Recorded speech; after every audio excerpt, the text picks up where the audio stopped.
कल एक गाना रिलीज किया गया। मेरे ख्याल से भोजपुरी में ऐसे कोई दर्शक नहीं होंगे जो इस गाने को नहीं सुने होंगे। करेंट। जी हाँ दोस्तों, मैं बात कर रहा हूँ पवन सिंह करेंट सॉन्ग का। जिस सॉन्ग को आप सभी ने एक दिन में इतना सारा प्यार दिया कि वो ट्रेंडिंग लिस्ट पे 3 नंबर पे ट्रेंड कर रहा है। वीडियो की बात हम नहीं करेंगे क्योंकि आप लोग वीडियो ऑलरेडी देख चुके हैं। वीडियो कैसा बना है मुझे बताने की ज़रूरत नहीं है।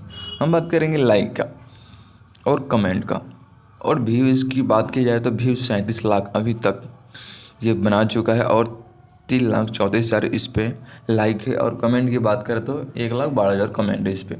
ये तो रहा वीडियो रिलीज होने की बात का रिकॉर्ड। हम बात करेंगे अब क्या खेसारी लाल यादव का गाना रिलीज होने के बाद भी इतना बड़ा रिकॉर्ड बना पाएगा।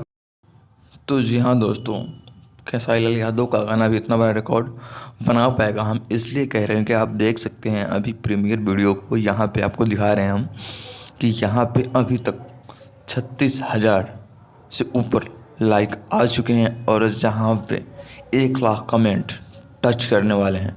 और यहाँ पे देखिए 1 सेकेंड के अंदर में इतने सारे कमेंट आ रहे हैं। तो वीडियो रिलीज होने के बाद ये वीडियो कहाँ तक पहुँचेगा आप अंदाज़ा नहीं लगा सकते हैं, जिससे हम कह सकते हैं पवन सिंह का रिकॉर्ड ये गाना रिलीज होते ही तोड़ सकते हैं। तो बस इंतज़ार है उस घड़ी की, बस इंतज़ार कीजिए 10 बजे तक रिलीज होते ही आप सभी को पता चल जाएगा। तब तक के लिए लेते हैं हम विदा। आप नमस्कार।